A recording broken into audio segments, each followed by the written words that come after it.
سلام، احنا لسه مكملين مع سابي، والنهارده احنا هناخد تعريفات اساسيه للتايم زونز هنستخدمها واحنا بنتعامل مع سابي، وهنستخدمها كتير في حل المسائل. اللي احنا هناخده النهارده اليو تي سي الكوردينيتد يونيفرسال تايم، والجي ام تي الجرينتش مين تايم، والاوفسيتس معناها ايه، وليه الكلام ده مهم لما نيجي نخطط حاجه لسفر، ومثال صغير كده وهمي المرات دي، بس بعد كده ان شاء الله هناخد امثله واقعيه. اول حاجه اليو تي سي الكوردينيتد يونيفرسال تايم هي ايه؟ هي الريفرنس الجلوبال اللي الناس كلها على كوكب الارض اتفقوا عليه علشان يبقى ريفرنس او بيز لاين. توقيت اليو تي سي دايما صفر، يعني لا بيتغير مع صيف ولا مع شتاء، ما بياخدش في حسابه الداي لايت سيفنج ابدا. كل الاوقات اللي موجوده في الدنيا كلها في اي دوله في اي نقطه في اي مطار بتتناسب لليو تي سي. زي مثلا لما نقول نيويورك في الشتاء هي يو تي سي -5، في الصيف هي يو تي سي -4، دبي هي يو تي سي +4 سواء كان صيف او شتاء. الجي ام تي الجرينتش مين تايم ده كان الستاندر القديم، المكان بتاعه هو المرصد الملكي في جرينتش في لندن. طب ايه الفرق ما بينه وما بين الجي ام تي؟ زمان كان الناس بتستخدمه ولا زال حتى لحد دلوقتي بيستخدموا الجي ام تي على انها هي نفسها اليو تي سي، لكن ده مش دقيق، لان اليو تي سي هي القضاء لانها ما بتتغيرش، بتستخدم في الطيران، بتستخدم في الكمبيوتر، بتستخدم كمان في العلوم. اما الجي ام تي فده بيتغير في بعض الاحيان بسبب الداي لايت سيفنج في بريطانيا، فمتغيره ما نقدرش ناخدها كستاندرد بيز لاين ولا نقدر ناخدها كريفرنس. طب ايه هو الاوفست؟ والاوفست ده الفرق بتاع التوقيت عن اليو تي سي، وده بيبقى بالزائد او بالناقص اورز معينه. لما بنيجي نكتبه بيتكتب يو تي سي بلس اكس، اكس دي اللي هي الاوفست،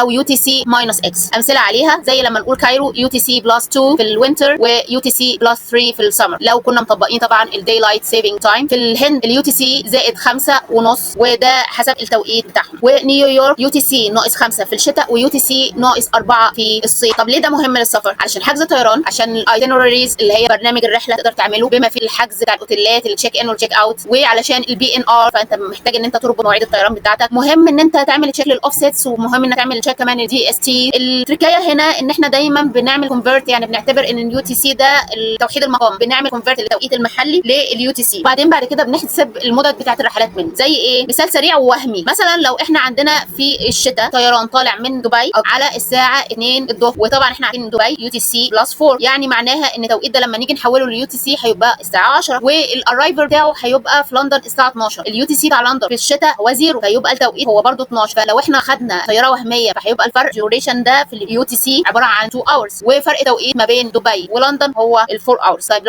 لو في الصيف لندن اليو تي سي بتاعها بيبقى يو تي سي +1، ففي الحاله دي الاقلاع زي ما هو دبي الساعه 10، لكن لندن هيبقى الارايفر الساعه 11. وده هيعمل ايه بقى حضرتك؟ هيخلي ان الديوريشن بتاع الطياره هو ساعه واحده، اما بالنسبه لفرق التوقيت ما بين لندن ودبي هو 3 ساعات. طبعا ده مثال وهمي، هنشوف التعريفات الباقيه مع الامثله الحقيقيه بقى المره دي بتوقيت طيران ومده طيران. اشوفكم في الحلقه الجايه، سلام.